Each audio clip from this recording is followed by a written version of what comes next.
Today, we're diving into a really powerful way to let go of all that stuff that holds you back so you can actually, consciously build a life you are absolutely in love with. This whole framework comes from the amazing Mary Morrissey, and it all kicks off with a feeling I bet you know all too well. You know that feeling, right? That sense that no matter what you try, you just can't seem to shake some old hurt or a painful memory, or just a negative story that keeps playing on a loop. It's like you're trying to drive your life forward, but your eyes are glued to the rearview mirror. And this quote, this is really the heart of everything we're talking about today. It draws such a powerful line in the sand, doesn't it? It says, look, things happen to us, but we get to choose whether we let those things define us for the rest of our lives. It's really all about taking your power back. Okay, so let's get into it. First, let's really look at the problem. Why does the past feel so heavy? And why is it so incredibly hard to shake off? Well, think about it like this. Imagine trying to run a marathon, but you're carrying a backpack just loaded with heavy rocks.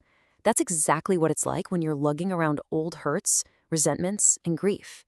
You just can't experience true freedom when you're chained to what's behind you. They're on completely different frequencies. But here's the big secret, and this is a game changer. This struggle, it's not really about what happened out there. The real battle, the one that truly matters, is happening inside your own mind. I mean, come on, does this sound familiar? You get this amazing flash of inspiration, a dream for a new business, a goal to get healthy, and almost instantly, that tiny little voice of doubt just creeps in. It whispers things like, who do you think you are to try that? Or, yeah, but what if you fail again? That's it. That's the battle, right there. And you know what? That little voice actually has a name. It's your paradigm. Basically, it's this huge collection of old beliefs, habits, and fears you picked up along the way, most of it before you even knew what was happening. And its number one job? To keep you safe by keeping everything exactly the same. So the moment you try to grow or change, your paradigm freaks out and hits the alarm button, making you feel scared or uncomfortable.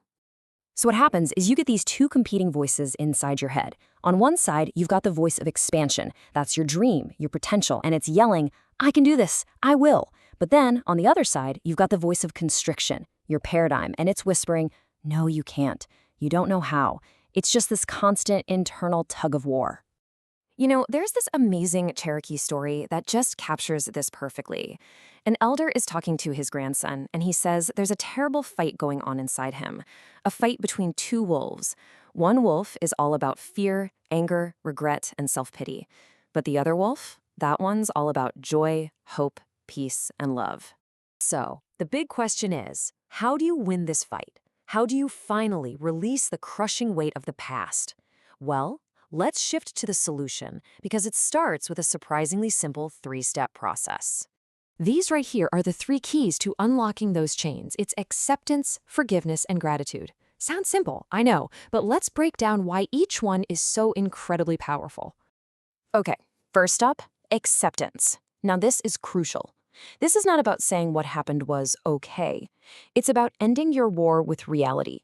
See, blaming yourself or someone else just burns up all your precious energy, and it changes absolutely nothing. The real power is in just taking a breath and saying, it happened. That's it. That simple phrase stops the struggle. Step 2 is forgiveness, and we have to get this right. Forgiveness isn't for the other person, it's a gift you give yourself. This quote says it all.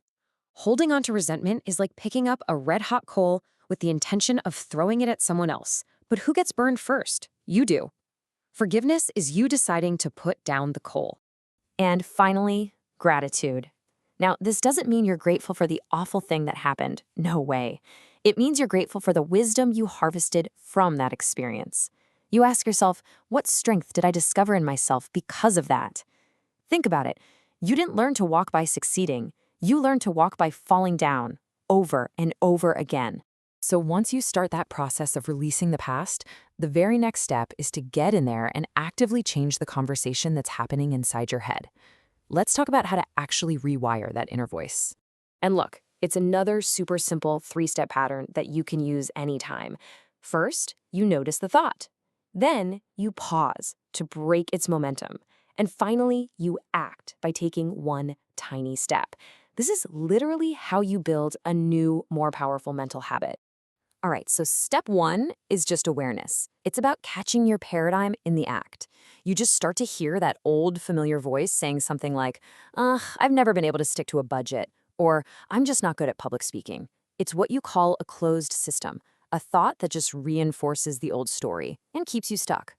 But then you do this. It's like a little magic trick for your brain. You don't argue with the thought. You don't fight it. You just tack on three little words at the end. Up until now. So I've never been able to do that up until now. See what that does? It totally cracks the whole thing wide open. It honors your past without letting it predict your future. It creates possibility. And the third step, the one that makes it all real, is to act. You have this incredible power inside of you, but it's kind of like electricity in the walls. It's useless until you plug something in. Taking one small action, making that one phone call, writing that one paragraph, saving that $10, that's you plugging in. It sends a massive signal to your subconscious mind that says, hey, we're doing things differently now.